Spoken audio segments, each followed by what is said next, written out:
Welcome back to the program. I am happy to now have with me a man who needs no introduction, however I must give him one anyway. His name is Paul Rusesabagina and he hails from the African country of Rwanda.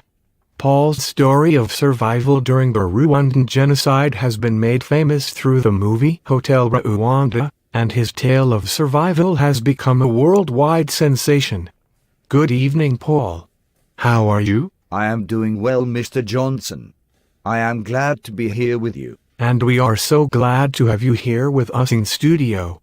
Paul, you were able to survive the Rwandan Genocide along with saving the lives of hundreds of people.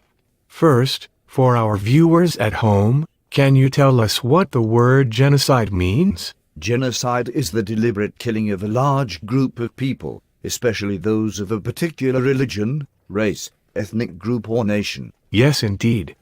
Paul, take us back to 1994 when the genocide in Rwanda began. What was the problem? Why were so many people killed? Well, the problem really dates back to colonial times when the Belgians separated the Rwandan people into two different tribes, the Tutsi and the Hutu. This separation has caused ethnic rivalries between the two groups over the past century.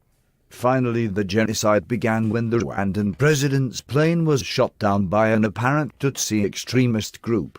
Once that happened, the Hutus started killing the Tutsi in retaliation. Interesting. Why didn't the Tutsi fight back to stop the killing? What was going on? Well, Mr. Johnson, the Tutsi are only 15% of the population, while the Hutu consisted of 85% of the population.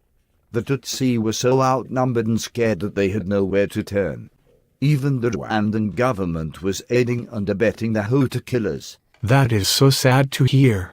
Did anyone else from around the world come to stop the killing? The United Nations had troops there the whole time, however they were far too few and they were not allowed to intervene. Most countries around the world, including the United States and Great Britain, did not send any help until it was too late. Yes, Paul, it seems that the rest of the world did not want to get involved in this situation that happened in your native Rwanda.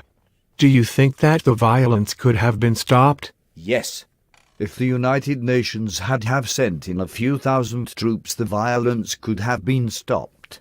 I am sure of that. Well, Paul, I think that fact makes this whole situation even more troubling. Yes, Mr. Johnson, I could not agree more. With that, we must take a commercial break. We will be right back in a few minutes to hear the rest of Paul's harrowing story.